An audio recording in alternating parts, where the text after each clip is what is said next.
तो hello friends, आज हम लोग फिर से आ गए हैं स्माटिविटी अनबॉक्सिंग में।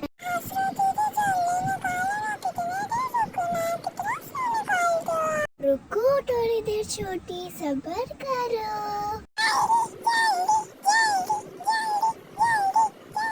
अभी ये निकलने ही वाला है, 2 मिनट नहीं रख सकती। देख, अभी निकाला है मैंने।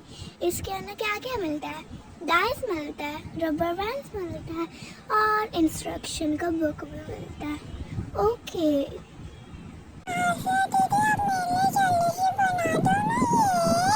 तो मैंने इधर वुड पीस से बनाया सन, अर्थ, रॉकेट लॉन्चर, मून और ये सब कुछ एलियंस है।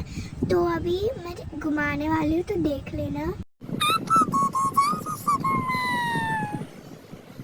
देखा, नंबर चेंज हो गया।